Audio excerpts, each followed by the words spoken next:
क्या हो आपको किसी रूम में जाने से मना किया गया हो और आप जाने अनजाने में उसी रूम में चले जाते हैं और फिर आपके साथ वहाँ कुछ ऐसा होता है जो आज तक आपको परेशान कर रहा है, तो बताइए क्या होगा आपका रिएक्शन।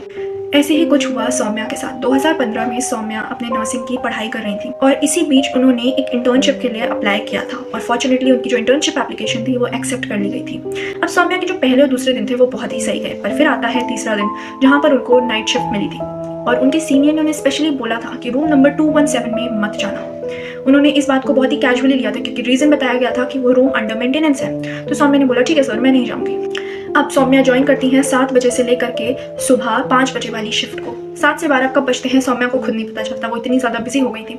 अब वो 12 बजे सेकंड फ्लोर जहाँ पे रूम नंबर 217 था वहाँ पे जाती हैं, उसके रेस्ट रूम में सेकंड फ्लोर के, और वहाँ पे अपना डिनर करती हैं एंड थोड़ी देर रेस्ट करती हैं। अब जब अपना वो डिनर कर लेती हैं तो उसके बाद वो ड्यूटी पे वापस आती हैं और जब वो ड्यूटी पे वापस आती हैं तो उन्हें पता लगता है उनके लिए आज सच अभी कोई काम है नहीं, तो वो वापस से जाती हैं उसी फ्लोर पर और फ़ोन चलाने लगती हैं। अब सौम्या को ऐसा लगता है जैसे उनके डोर के पास से कोई शैडो निकली हो। बाहर जाके देखती हैं तो कोई भी नहीं था। उन्हें लगा हो सकता है कोई स्टाफ या कोई पेशेंट होगा। तभी वो देखती हैं कि एक शैडो जो कि रूम नंबर 217 का डोर खोलती है और वो एकदम से अंदर चली जाती है। उनको लगा हो सकता है हाँ कोई पेशेंट गया हो, तो उनको ये चीज़ याद थी कि वो जो रूम था वो अंडर मेंटेनेंस था, इसीलिए वो जाती हैं उस पेशेंट को बताने कि यहाँ पे रहना सही नहीं है उनके लिए। तो जैसे ही वो डोर खोलती हैं वहाँ पर कोई भी नहीं था, वहाँ पे बस एक बड़ा सा बॉक्स रखा हुआ था।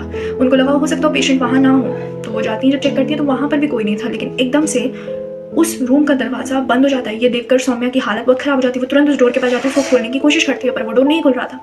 अब सौम्या को ऐसा फील होता है जैसे उनके जस्ट पीछे कोई खड़ा है। अब वो जैसे ही घूमती हैं उनके होश उड़ जाते हैं क्योंकि वहाँ पर उनको एक बड़ी सी शैडो लगभग 9-10 फुट की दिख रही थी खड़ी। ये देख के सौम्या इतना बुरा डरती हैं कि वो ऑन द स्पॉट वहीं बेहोश हो जाती हैं। अब अगले दिन जब उनको स्टाफ ढूंढ रहा था पूरे हॉस्पिटल में और वो कहीं नहीं मिल रही थी, तब जब स्टाफ सेकंड फ्लोर में देख रहा था तो वहाँ पर उनको रूम नंबर 217 खुला मिला और जब वो अंदर जाके देखते हैं तो वहाँ पर सौम्या पड़ी हुई है। अब सौम्या को होश में लाया जाता है। जब उनसे पूछा जाता है तो पूरा स्टाफ शॉक था, पर फिर सौम्या को उस रूम का एक ऐसा राज बताया जाता है जो सुन करके सौम्या के तो होश ही उड़ गए थे।